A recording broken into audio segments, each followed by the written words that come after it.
Man, I go hard like Santan.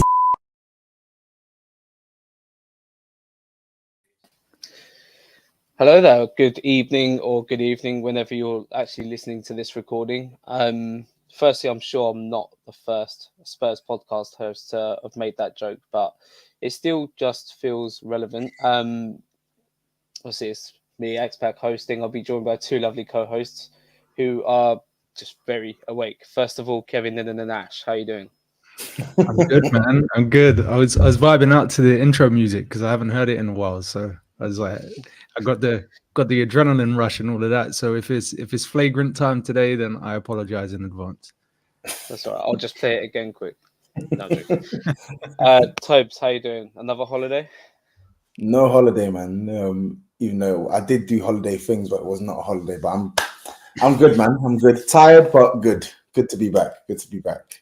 And I just want to say as well, yeah, I think like you're actually a really good host. I was listening to last week's pod with you Tops, and I can't remember who else. I think it might have just been you and Tops, but like your hosting was just so good.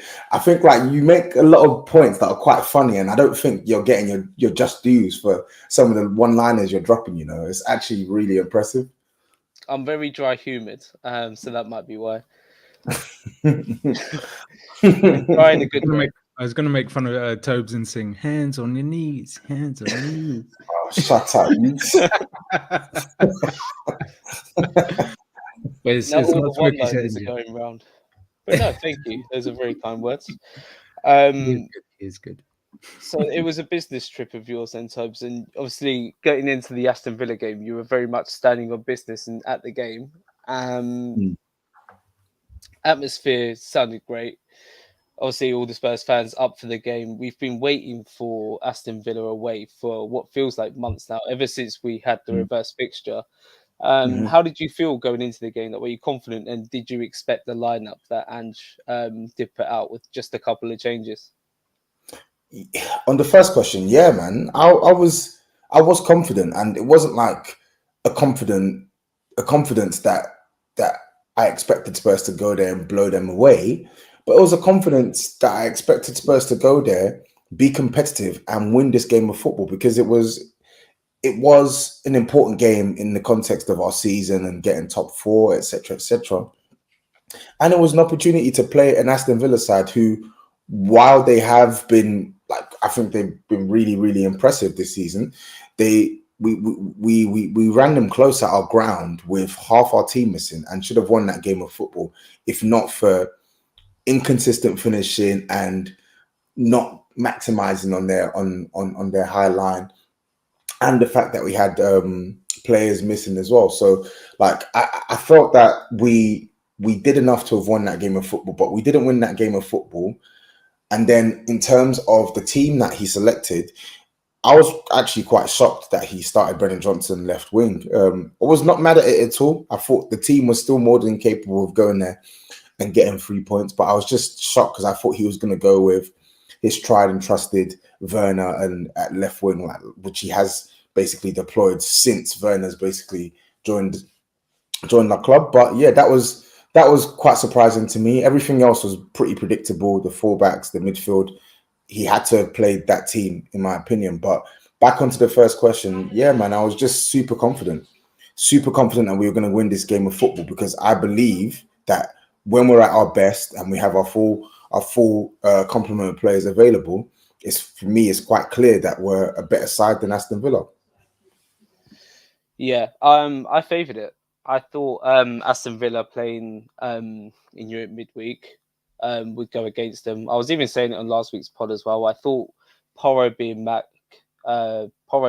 meant that Werner will probably eat from having passes sprayed from right to left. Romero obviously very capable of that as well. And obviously he didn't start Werner in the end. So I was pleasantly surprised to see Brennan Johnson, who I've been giving his dues to. And yeah, obviously we'll get into those performances as well. But yeah, Sai, how do you feel like that first half played out as well as the lineup choice within itself? Yeah, I think the most pleasing thing for me was Sarr starting over Bentancur. I think the last few weeks in particular have shown that Bentancur is not match fit yet, and he's just not up to match sharpness. But players of that quality can be game changers. So having that as an option off the bench and utilizing someone who has ultimately been one of the standouts for the whole season in Sarr added additional level of confidence for me. I always feel like Kulusevski is always first name on the team sheet on that right hand side if he's available, despite popular belief that he's not been effective this season.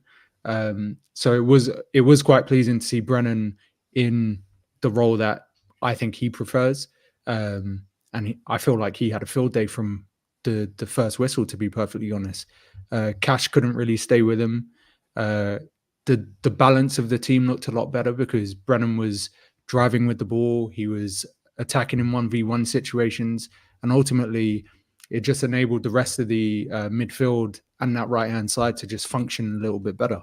I think the main disappointment for me wasn't that we weren't able to create, given our dominance. I think we had like 67% possession in the first half, or there and thereabouts. And the most disappointing thing for me was the combination play on the right-hand side. I felt it was quite lackluster, and neither Porro or Kulusevski were getting into rhythm and combining frequently enough to actually create space in other areas of the pitch. But moving into the second half, we obviously saw that change quite drastically. Yeah, fair. You just touched upon something which I want to get onto just before we talk and move on to the second half and the many goals. With Kulusevski being out on the right hand side, you said that he's one of the first names on the team sheet. Do you think next season we need another profile of a right winger, or are you happy for Kulusevski to continue that role? Me personally, I'm happy for him to continue that role. I think one of the big misconceptions, I think fans get really hung, and I don't want to attack anyone, but people get really hung up on profiles that they gravitate towards, as opposed to profiles that maybe suit the system. So if you have the same profile on both wings, it means that in the sort of passages of play where things aren't working for you, you're just duplicating the same problem on both sides of the pitch. So having the ability to either switch a guy to a different wing, like if for example you were to take off Kulusevski and pop Brennan on the right and put a Werner on the left, you still have a element of balance. You still have different capabilities. You have the ability to mix it up. Whereas I feel like Kulusevski's at his best when he's able to get in the mix in the midfield and able to actually like play make properly. So the expectation for him to be a 1v1 demon is just a little bit unrealistic. That's not his game. But if you see the way that he approached the game later on, those little intricate passes, those little interchanges of position with Porro or Sarr in the instance of the goal, they free up so much space. So why would you deprive your team of having that type of attacker just because they don't run at 40 miles per hour down the wing and whip it in like Aaron Lennon? Like it baffles me. I do think we need depth on that side, but I don't see Kulusevski getting displaced from that side of the pitch. I really don't. What are your thoughts on that as well, Tobes? Because you've been obviously quite critical of Kulusevski this season, and obviously most of it is quite valid. But yeah, where do you see him kind of playing role-wise for Spurs, obviously going forward long term? I think Kulusevski's shown that he's a competent option on the right hand side.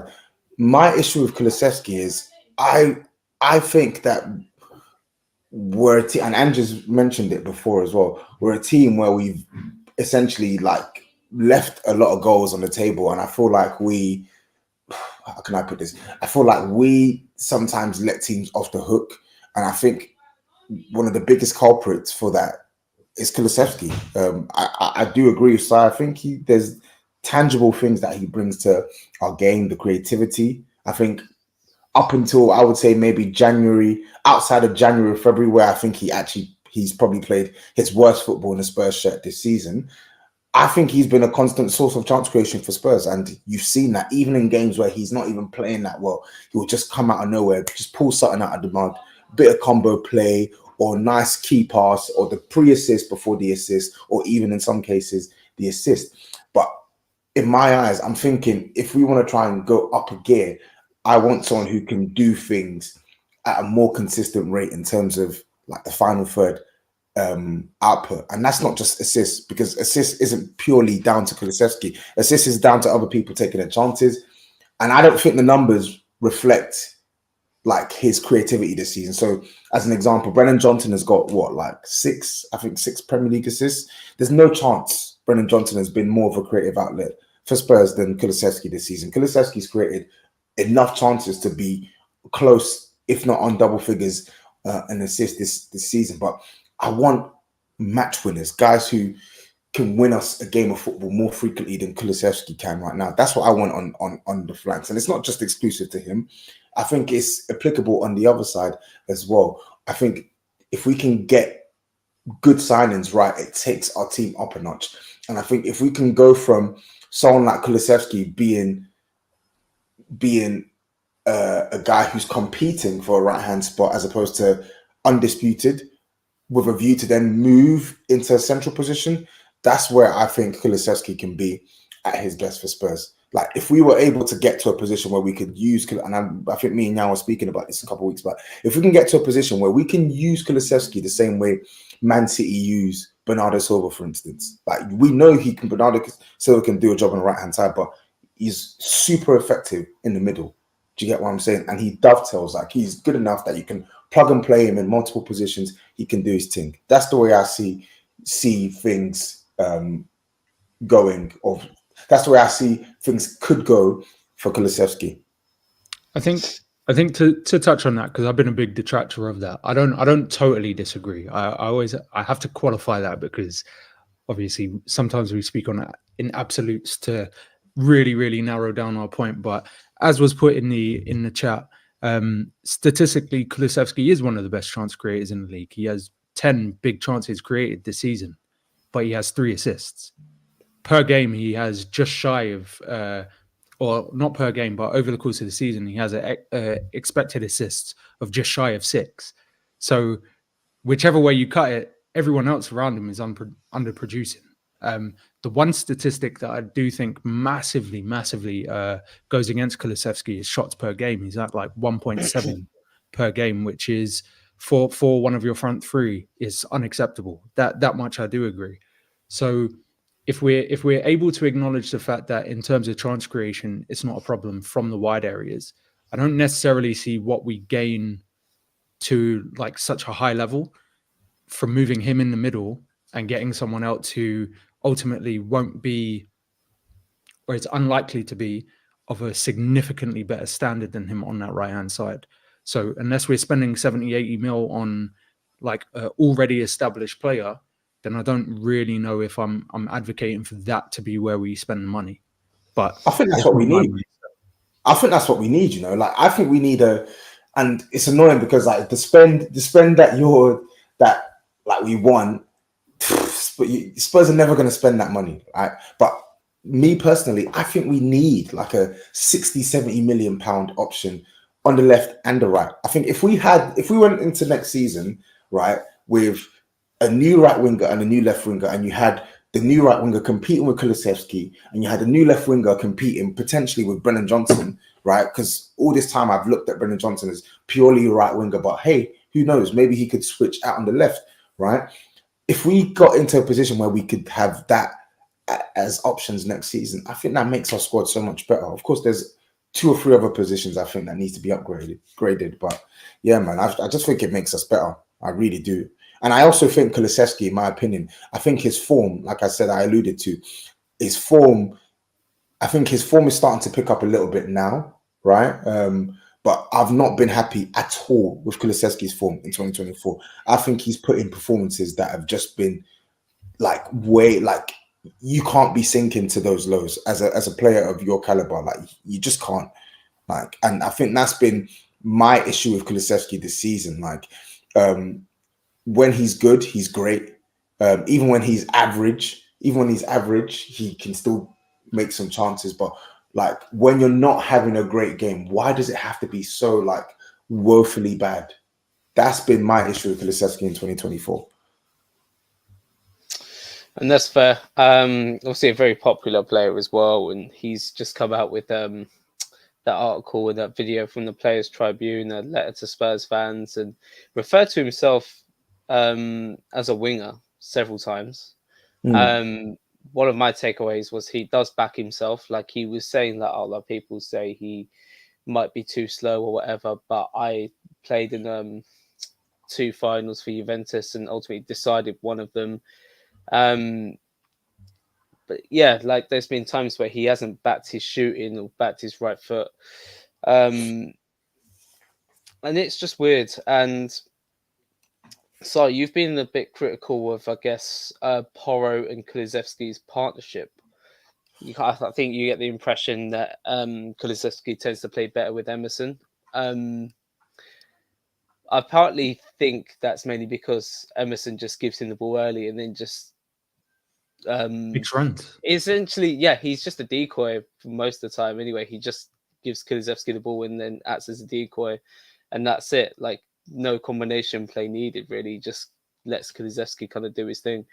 But how did you feel that evolved, or what was your take on it overall? I should say. Yeah, I think there is some credence to Emerson operating as like almost like Emerson Eso Okoto did with Gareth Bale, where he just got the ball early and often to him and let him sort of cook and got him in areas to a frequency to where the law of averages says that if you get the ball more, you do more with it, right? But Emerson is also a really underrated thinker off the ball. Like I haven't seen us have like even on the left hand side. Udogie puts in so many yards and gets so much of the ball, but can you say that he, with any of the players that he's played with on that left side, has a combination with them? No, you wouldn't say that. Maybe with Maddison, but not with any of the wide players. Whereas Emerson will make overlapping runs. He'll make underlapping runs. He'll dribble with the ball and release the ball late to Kulusevski, or they'll combine in wide areas when we're sort of camped out in the opposition half. Whereas Porro and Kulusevski don't really have any sort of patterns that we can point out. They both play as individuals on that side for 80% of games, and maybe 3 moments per game actually combine with each other in any form of fluid manner. So I think it's just a case of stylistically, they both look to do very similar things. They both want to be the player that delivers the ball. But we need them to figure it out together. They did it in the second half against Villa, and it was devastating. So as long as they can build that chemistry and actually start to understand each other's tendencies a little bit more, and maybe be a little less selfish. Not to say that they're drastically selfish, but I think there is a level of like ownership that both of them take. As long as they do what's best for the team and choose their moments and assess things in real time, then I think we'll be fine. But they need to figure it out soon. And Villa was one of the first games where I've seen them put it together. Do you think that it's symptomatic of also maybe what the manager wants out of the team as well? Because I feel like that might play a part in it too. Because I do think they don't have that natural chemistry yet, but they are two like highly technical players. Like I think if you're looking at players in our team that just have pure technical quality, I think you would look at Kulusevski and Porro as 2 players on the side. But I think the way that we set up sometimes with Porro doing the inverted thing and maybe not overlapping as much as Emerson would, I don't know. I don't think it helps them build the chemistry that they're going for. And I think if I compare it to Destiny as well, like Destiny also plays the inverted role, but I feel like with Destiny, I see him in the box a lot more than I see Porro in the box. And I think 100%. He combines well with Maddison on that side, when Maddison dovetails on the left-hand side, but on the right-hand side, don't really see that with Pedro Porro. The only time we ever see it is when Tar plays. So Saar for that right hand side is pretty much like nailed on for me now. I don't think anyone else makes as many dynamic runs or like breaks into free space as well as he does when he plays on that right hand side. So I think multiple things are like acting as components. Obviously, we've been fragmented for the whole season. We had Saar go away on Cup of Nations. We've seen him out of the team when Bentancur's come back in, and we've seen a lot of disruption. But when those three play on that right hand side, I feel a lot more comfortable. But I definitely think that Porro needs to take some lessons from Udogie and actually start breaking into the box on an inversion as opposed to trying to whip the ball in from wide or from deep like he's trying to compete with Trent highlight reels. But yeah, they've got to figure it out. Yeah. That Saar section was a perfect segue.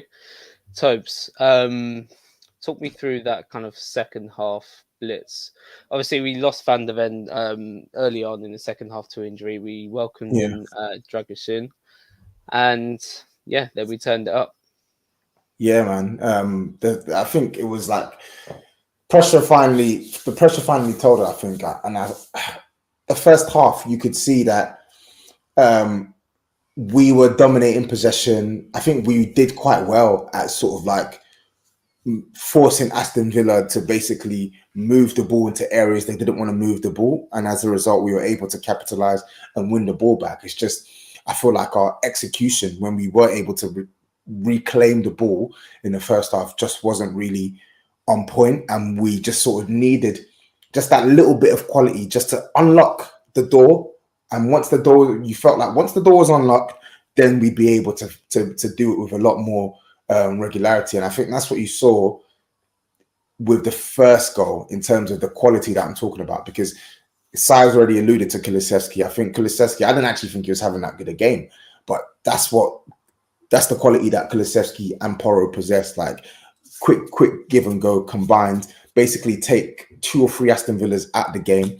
And then Sa, really good play from Kulu, as I said, good play. He starts it off, plays the pass into Sa. And I feel like Sa's done what he's done on that right-hand side a couple of times this season, man. Like he really, like the guy is quality, man. And I'm not just talking about the cross. I'm talking about his endeavor, his runs, and his ability to actually ghost into that right-hand side and offer us something different. Like he's our right number 8, but you see him so many times in games this season, really wide and trying to get into a position where he can feed others. You look at the goal that we scored against Brighton. When he scored it, he was in a similar situation, and where Kulusevski plays the key pass into him again. Funnily enough, that time he goes for the cross, but the cross gets blocked. But then he's there to latch onto the rebound. This time around, obviously he's a lot further out, but the cross he put in, my goodness, man, my word, like. When you want to talk about 10 out of 10 cross, that is a 10 out of 10 cross. Like we should not underestimate how difficult that cross was and how excellent that cross was. He's had to get that ball right on the money because Maddison's not a big guy. He's a small player. Sarr has crossed this ball, and he's had to get it in between 2 Aston Villa centre backs. Right, like that ball has to be perfect so Maddison can just run onto that and prod that home. You have to make sure that it's so good that the player closest to in front of Maddison can't get it, right? And the player behind Maddison can't come and intercept it. So yeah, man, fantastic cross from Sarr. I think that's like his 2nd or 3rd assist for the season. I can't even remember. 2 of them been to James Maddison, and really good goal, man. 1-0 up. I think we deserved it at that point, man. We were the better side. Yeah, that ball. Last time we know about Sarr's endeavour, we know about his runs, but I think even Yao, not to dig him out, but he said in the main pod like it was a superb finish from Maddison, which I kind of disagree with. Like I don't think it had to be. All he had to do was just hold his foot out, let the ball make contact with him, because it was that good of a cross. And that was all she wrote. And then obviously we got the second goal, which I think Yao said was a bad finish as well. I thought it was purposeful. I didn't. Yeah. I didn't get that. Sorry, I listened to the pod, and this one Yao said it was bad. I don't agree. I don't agree.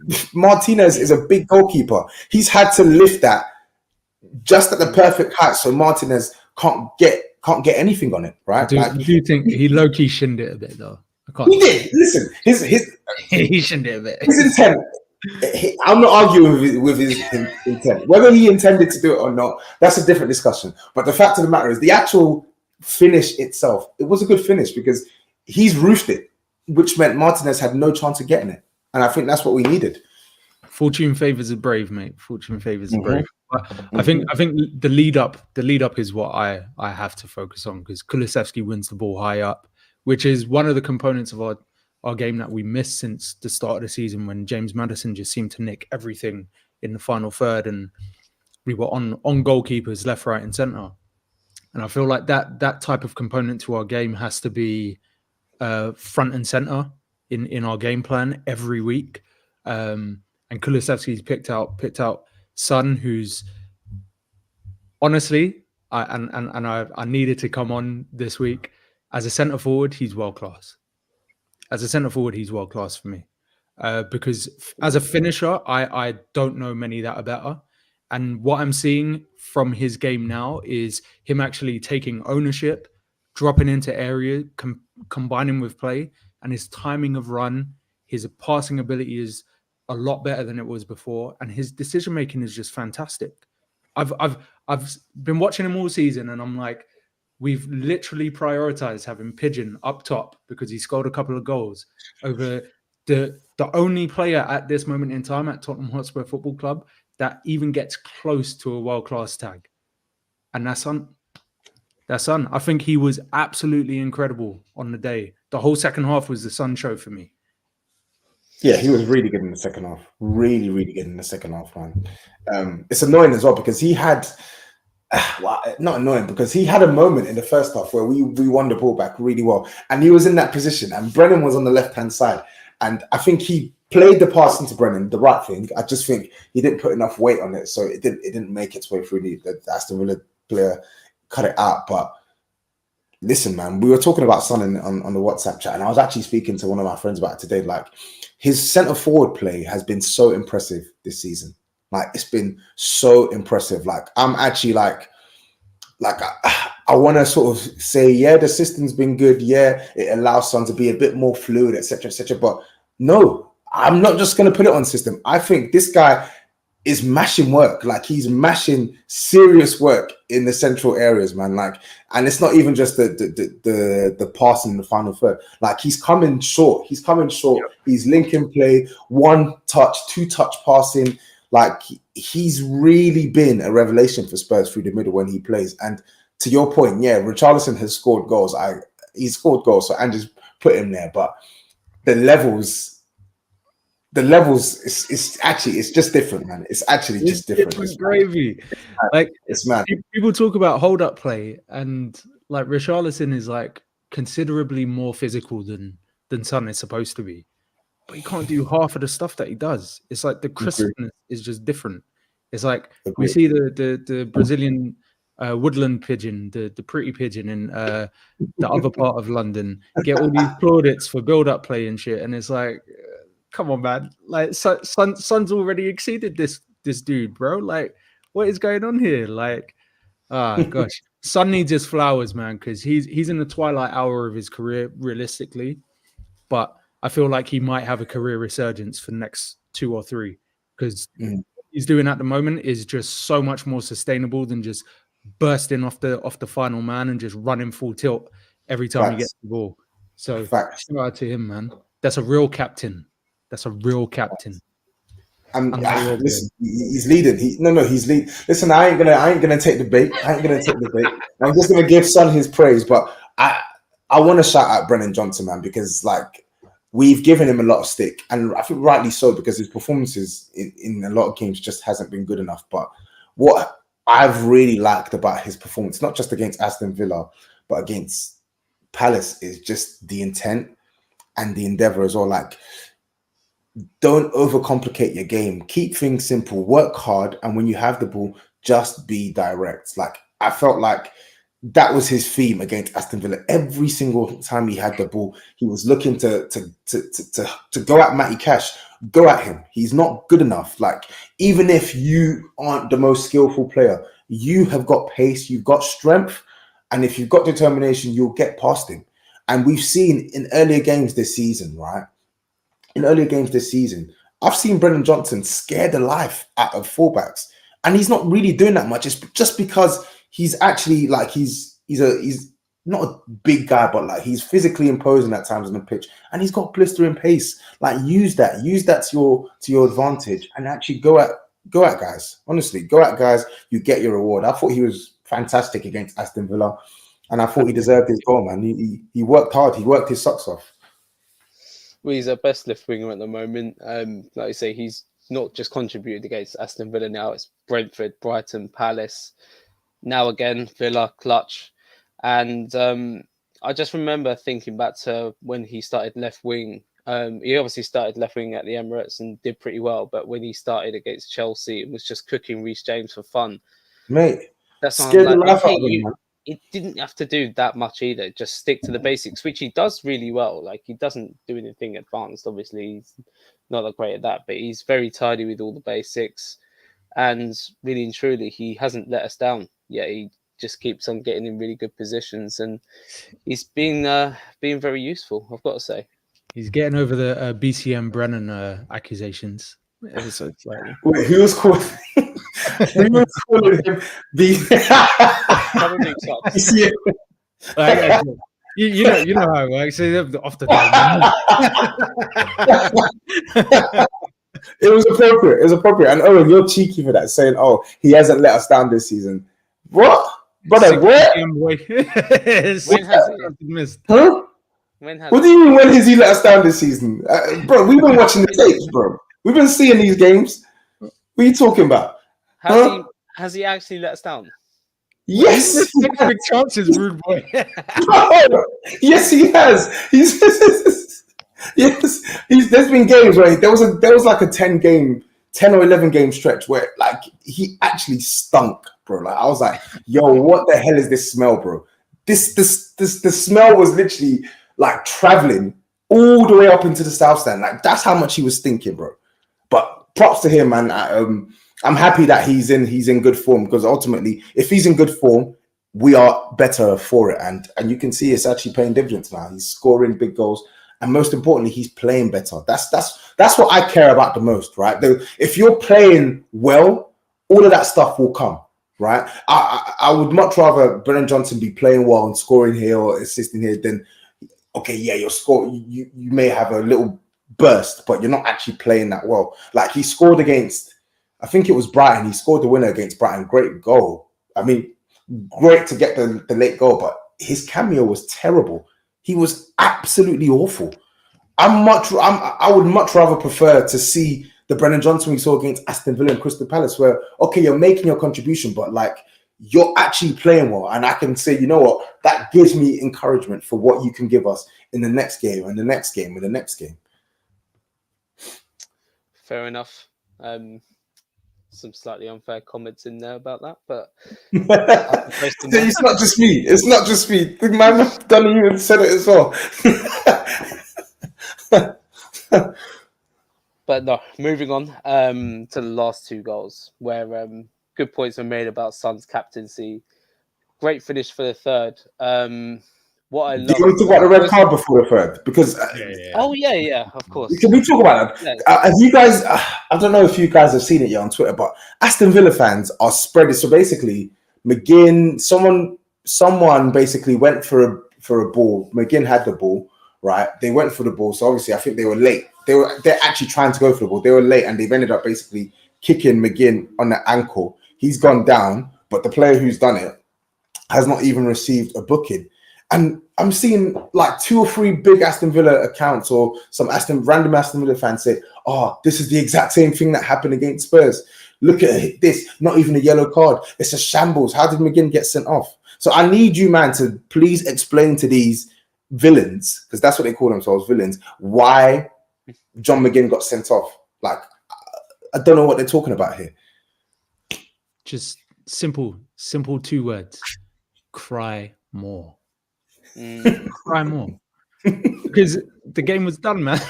They weren't in the game anymore. Anyway, like they weren't in the game. I'm so glad that red card didn't decide the game. Same. Yeah, this is it. And even if it did, hold that.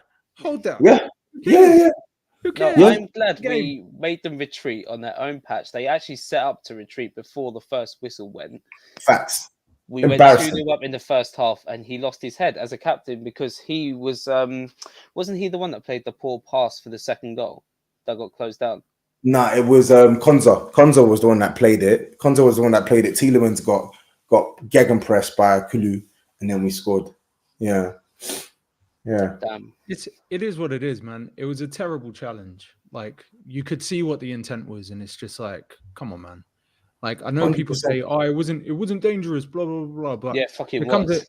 There comes a time where if someone's not expecting that level of contact, that's where you see injuries come from. And 100%. It doesn't always have to be studs up. It doesn't always have to be a slide tackle. If you're not intending to play the ball, violent conduct comes into play, right? And as far as I'm concerned, that's what it factors in as. It just is what it is. 100. This you made a really good point on the pod where it's like he was like he doesn't necessarily agree with players getting sent off for the whole the clash of heads thing where it's like you're not really done much of the pushing, but like that one, there should be no argument in my opinion for that being a red card offense. Like he's made no attempt to play the ball, and the speed Destiny's going at, he's literally whacked him in the knee, bro. Like the Destiny has the ball near his foot / ankle, and somehow your connection with the player is all the way up in his knee. Like that is no intent to get the ball. That's malicious play. That's malicious play, and they can laugh and cry about. Oh, sorry, they can cry about it all they like. That's dangerous play, and he got sent off, rightly so. And lo and behold, they've not appealed it. Why have they not appealed it? If it was such a nonsense red card, why have they not appealed it? Yeah, it's mad. It's the most cynical thing, and I think Villa fans maybe feel like because they got away with the Cash one in the reverse fixture, which I actually think was a worse challenge. Obviously, McGinn's was very Sunday League, and then you've got Cash who went higher on the leg, was just as cynical, if not more, and yet he only got booked and rightly got hooked at half time because you could see where that was going. And yeah, I'm just glad we got that decision in the end because that's, for me, part justice for what Cash did in the reverse fixture. Not to harp on about it, but let's speak on it, man. Let's speak on it because Aston Villa, they were very chesty. Like that whole 3-point lane thing, it really pissed me off, man. I can't lie. I saw that. I went on Twitter. I saw that after the game, and I was just like, "What? You were literally outplayed for most of this game against Spurs' C-string side, and you scraped 3 points. And this is what you're saying. You're coming out like you're Billy Big Bollocks, man. Nah, man, they can hold that. And like Sai said, I'm so happy that the game was basically dusted before his sending off, because now they can't say, oh no, they only beat us because we were down 7. No, nope. The game was 2-0, 2-zip before he got sent off. 2-zip. I think my favorite part about the whole thing was the fact that we just stat padded in added time. There was no reason for there to be like 8 minutes. It's like, well, the game's done. The game's done. Why are you just making these guys get their steps in? Like, what's the point? Like, I've just got to say, I admire Tobes' commitment to just beefing every team in the league. On all fronts, backing my all boy the as time. well, man.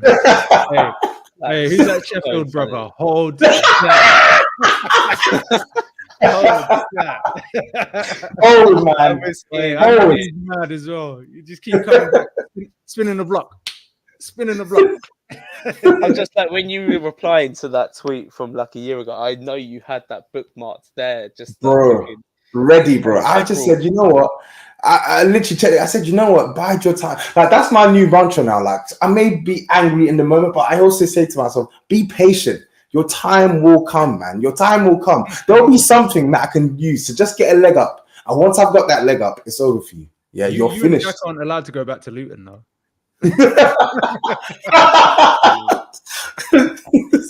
Bun Luton, man. The way we were speaking on Luton was mad. That was actually mad. Crazy. That It's crazy. was, that was mad. Anyway, I loved that fourth goal. Talking about our stat padding, obviously Son, as the captain, was celebrating that second goal very passionately. He got his own really good finish, and then that fourth goal where he put it on the plate for Werner and then pushed him to the crowd to celebrate with them, and then celebrated in front of the Aston Villa fans. I was like, perfect. Perfect. The play. I think he celebrated in front of the Aston Villa fans. Son is a proper captain, I must say, and the play. Not like Son is a proper captain. Wait, say that again. Say again. No, he is. He's a proper captain. Like he is. Like we had captains like Harry Kane who led by example, right? But I think Son does both. Son does the talking on the pitch, and he leads by example off the pitch. Like I feel like he's a good central figure to have in the dressing room, and you can see that when you see these guys play. Whenever there's good moments, even when there's bad moments, there's total accountability with Son. Total accountability, and I think that's the most you can ask for in the captain. And I think even the bit of play for the fourth goal, bruv, he just said, you know what, I'm sourcing them now. Let me just source them real quick. Let me just get myself another cheeky assist. Yeah, let me get a cheeky assist. Bang, man. Yeah, they were cooking towards the end. I think the fact of the matter is like, so, I've said this before and I'll say it again. There's not been a captain that I've felt really embodied the armband as much as Ledley King since, right? And Son, for me, is that guy. Son is a transcendent figure on and off the pitch. Like, whether people like to acknowledge it or not, he is one of the biggest names in football currently. Like, his region looks at him like David Beckham for a reason. He's that guy. And the stuff he's been doing this season has just actually brought my joy back for this team. Like the last couple of years, like I know that you twerked when Harry Kane broke the record and all of that stuff, and I know you've taken a selfie with the mural and all of that crap. King Kane. But King, come on, Harry. Come on, Harry. I'm going to be rooting for him to slap Arsenal's head, but that's a different conversation. I was going to say. But, speak soon. Some makes me proud to like look at our club and be like, that's our captain, and just a great dude. Like he just comes across really genuine. You can see him like usher players who have been struggling towards the fans on away days and like really like gassing them up. And what he did with Vicario as well. I almost forgot. Yeah. So he sustained that head injury and was obviously having a go at him, almost telling him to just come off the pitch. Like he took a couple of studs to the back of the head from Zaniolo, I think it was.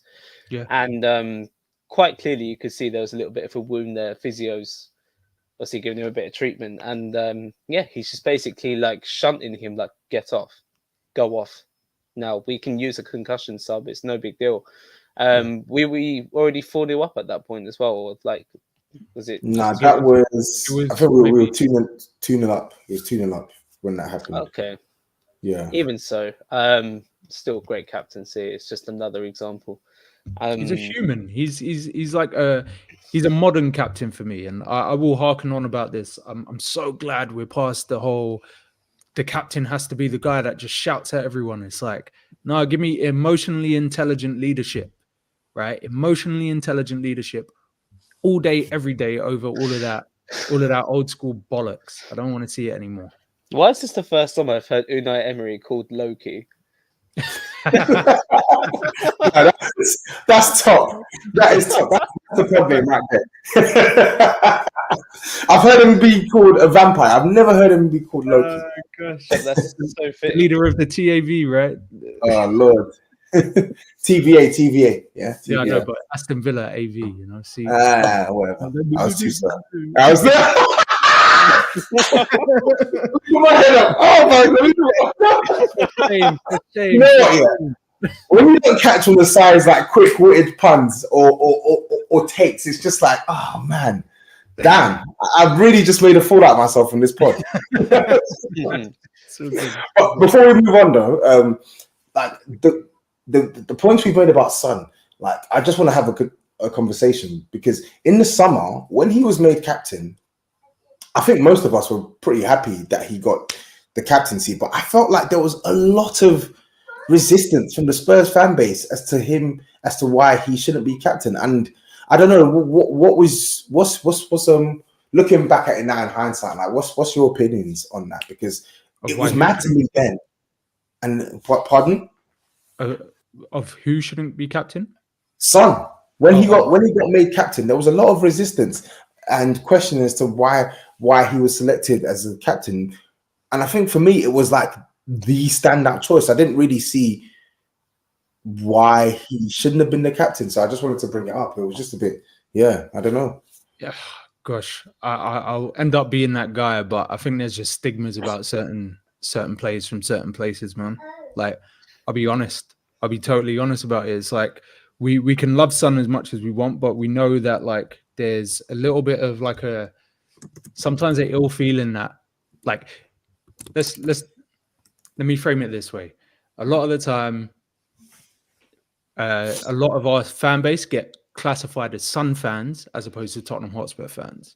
They're othered a lot of the time, and I think Son gets that treatment too. He still gets abused by opposition fans at an unnecessary clip. Teams just seem to like pinpoint him as annoying and all of this stuff when he's not really done anything. And I just think our fan base sometimes internalizes some of that stuff and feeds back into it. And for me, Son always made the most sense, because the fact of the matter is Son is one of the longest tenured players at the club.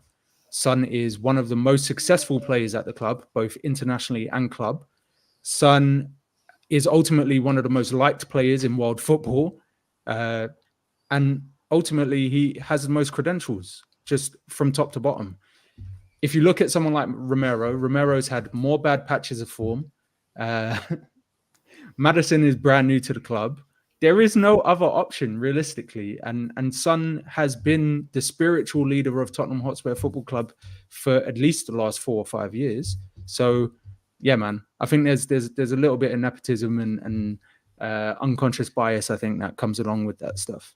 The nepotism is very potent, because it's probably more of a crime that there wasn't more of a call for him to be part of the leadership groups of previous years. Like the previous years, it was Højbjerg, Kane, Lloris and Dyer, where you've got Son, who, I mean, we've seen how he's performed in big games for us, for one, and two, we've seen his performances for South Korea, how he's dragged them to I think it was the Asia Trophy. I got confused between that and the Asia Cup in the winter.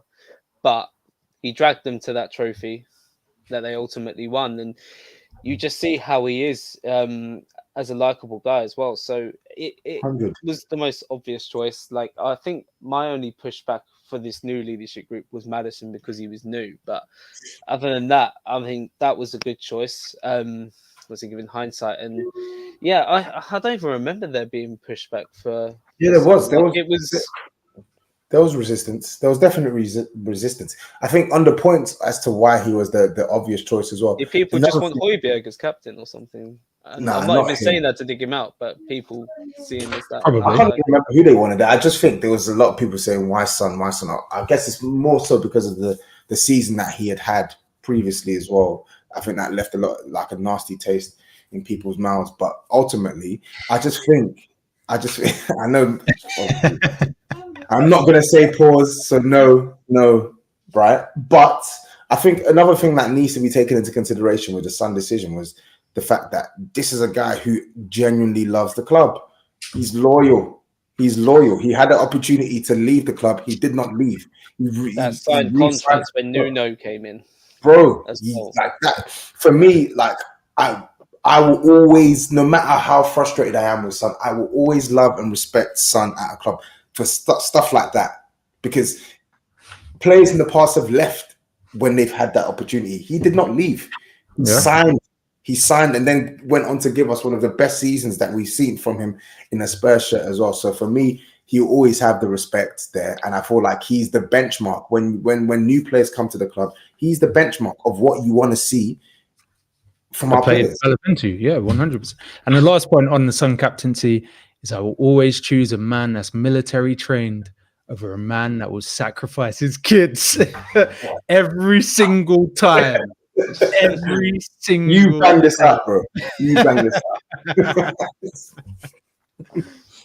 Well, on that, so moving on to Fulham, and I think Ange said in his press conference that Dragushin would be starting, and I kind of wanted to judge him obviously once he started getting more minutes and against 11 men. But before we just quickly preview that, what did you guys make of his cameo?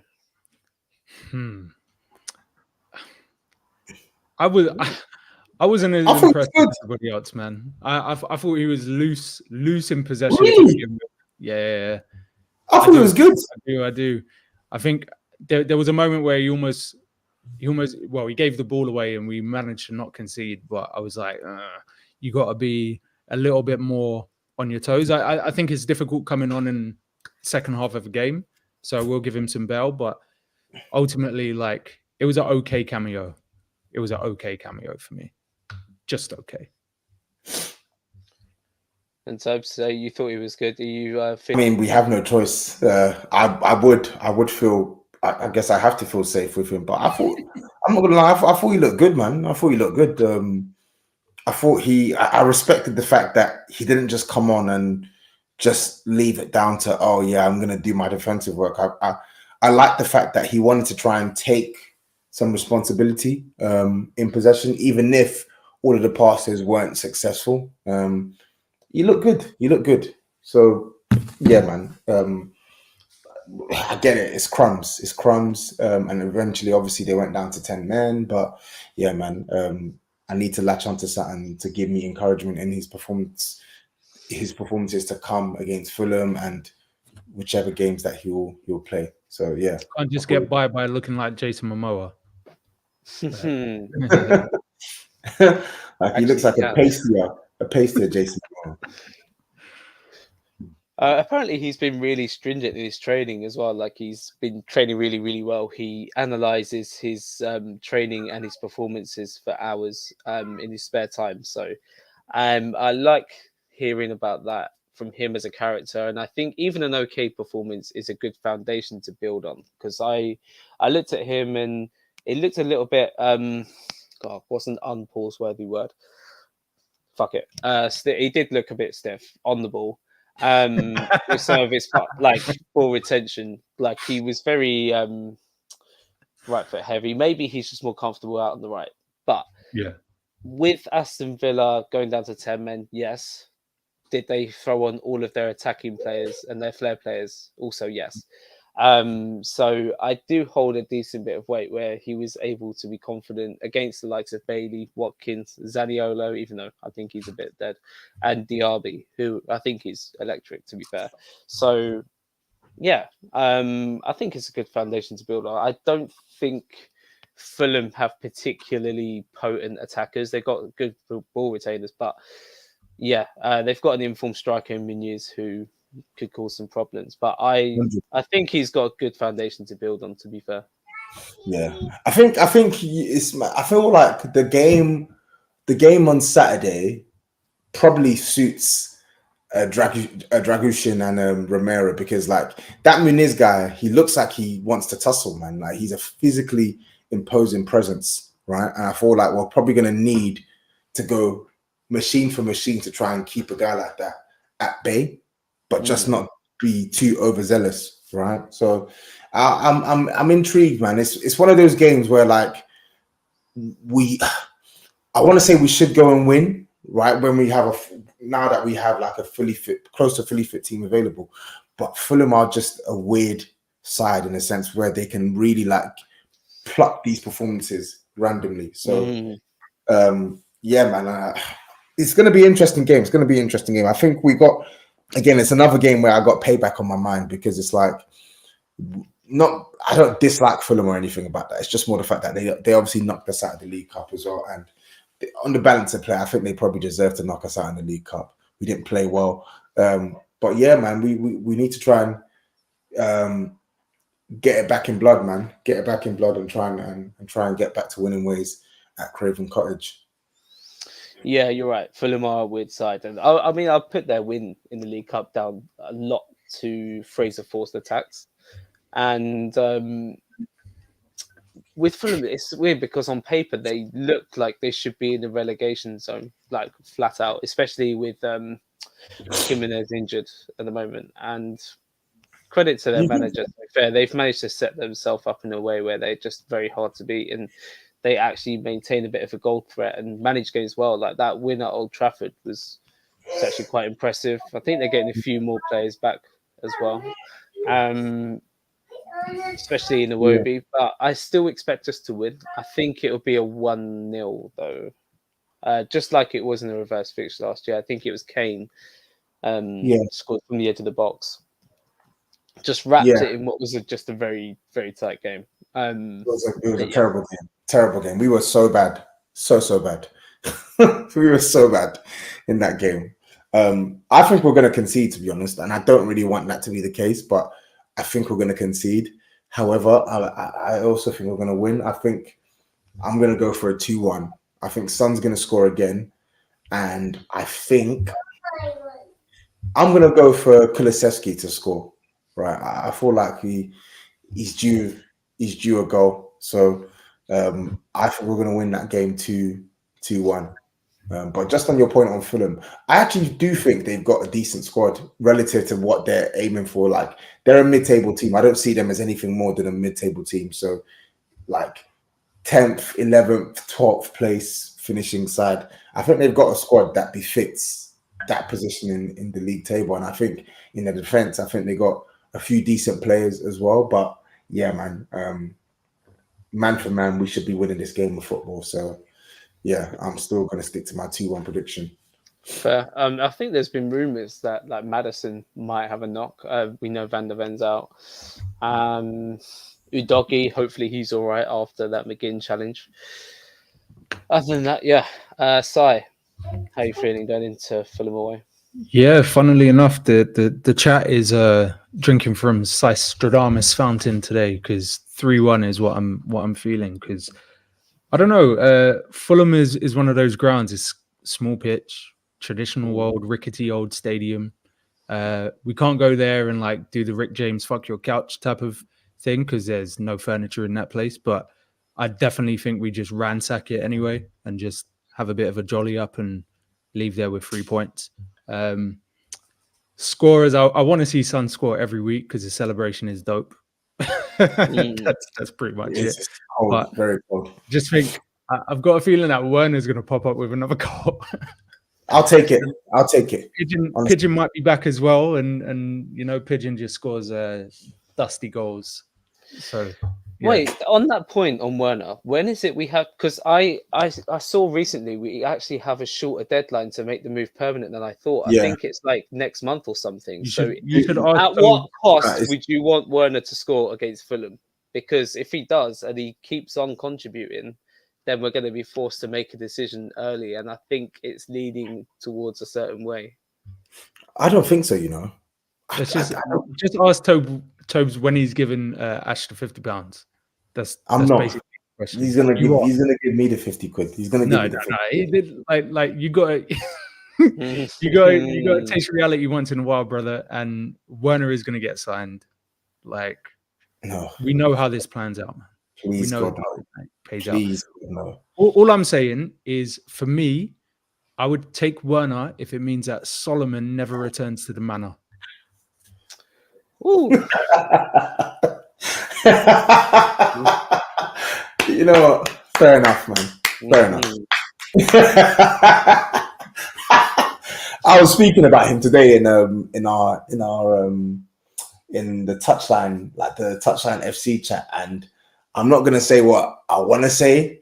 I can't say what I want to say, but someone must have asked, "Oh, like, what happened to Solomon? Where's he been?" And my response was, like, it didn't even answer anything to do with the injury and stuff. I just said he's a get him gone. So I'm just gonna let you, man, just use your imagination to think. And of if what you are imagining a Kanye West meme, you might not be missing.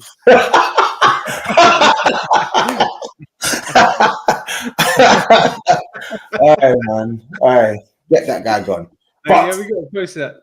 We gotta post that one. Get that guy gone. I'll send it to you. I'll send you what I sent what I put in our NSO chat. But get that guy gone, and I'm sorry, I do not want to see Werner step foot in that ground as a permanent employee of Spurs. I just can't. And to your point, Owen, the balance. I want him to score against Fulham. I want him to score as many goals as possible. But what I think is going to happen is, yes, he could score against Fulham, but when we start playing these tougher games, I don't think he's going to be as impactful in terms of goal scoring. I think he might be, and I'm hoping he will be impactful in general in terms of bringing him off the bench and stretching teams and getting assists and stuff. But I don't see Werner going on this mad flurry of goals. I just don't. But that being said, I can see him coming off the bench to do a little something against Fulham. I take it you don't want him signed permanently, Si, Werner. In general, Mr. Manor as a rotation option, I don't care.